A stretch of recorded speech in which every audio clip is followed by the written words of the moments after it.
We've hit the double digits. Today is episode 10 of the board. Thanks for tuning in. And today's topic is all about emotionless investing. So when you think of emotionless investing, what does that even mean? Well, I'll give you what it means from my perspective in some real life examples of what I've done when I was investing and building my portfolio. So let's have a look here and see what these numbers represent. 9, 1, 5. This is interesting and something very personal to me. So 9 properties is how many properties I own in my portfolio. Funnily enough, of those 9, before buying them, I'd only ever seen 1. And that's actually the property that was my first and the one I decided to live in. So that is an example right there of emotionless investing. Of the 9, I'd only seen 1 before purchasing it.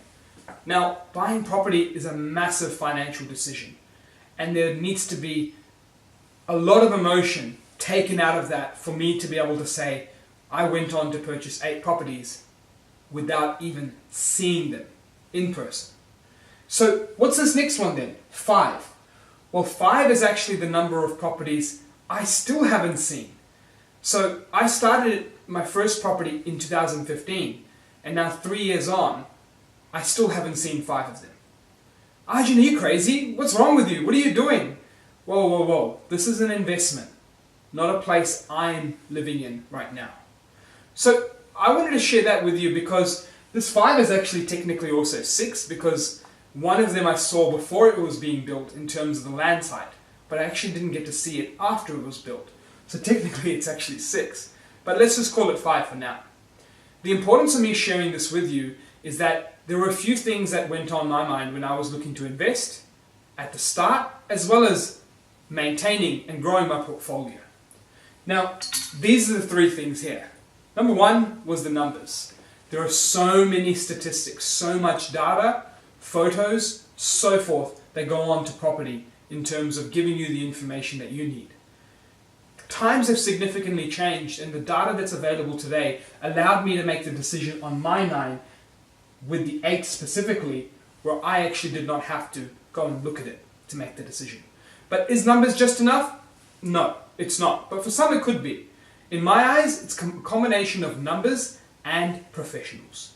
So what are the professionals that can help you with this journey? Well, your accountant, lawyer, mortgage broker or banker, buyer's agents, pest and building inspectors, your pre-settlement checks, plumbers. There are so many professionals out there who each bring their niche and their skill to the table. Now, when you combine these professionals together, again, you start to really master taking the emotion out of it. Because let me ask you, if you were, or if I was, to go and inspect one of these properties and not engage a professional, for example, a pest and building inspector, would I know what to look for? To be honest, even today, yes, I've seen many reports, but I'm not qualified to look for all these things that come up in a pest and building inspection. I still wouldn't know where to start, although a few things have come to my mind with the experience. This is where really their expertise comes into play. So the same can be said when you start looking at a contract. Yeah, sure, I've been through a contract many times, both personally and professionally, but the lawyers are going to really be able to take that next step in reviewing that for me or for my customers and allow me to really take away the emotion and get their professional view of it. So this is where when you're engaging so many professionals, sometimes if I go and look at it or go and inspect it, what am I going to gain out of it? Okay, maybe I might get a look and feel for the area, but is that my judgment? Or am I ignoring now the judgment of the many people that do want to live in there? Hence, some of the numbers might be influenced by many people wanting to live in there. So, not in all my places would I personally want to live in there. However, I do understand there's a market that does. And that's where taking the emotion out of it really helped me get through some of these purchases without still having to even go look at them. So, numbers and professionals. The last part is what happens during your journey. Repairs and maintenance will come up. Yes, even new properties, I've seen things come up. But the importance is how you react to them. Recently, RP Data shared a report called The Pain and Gain.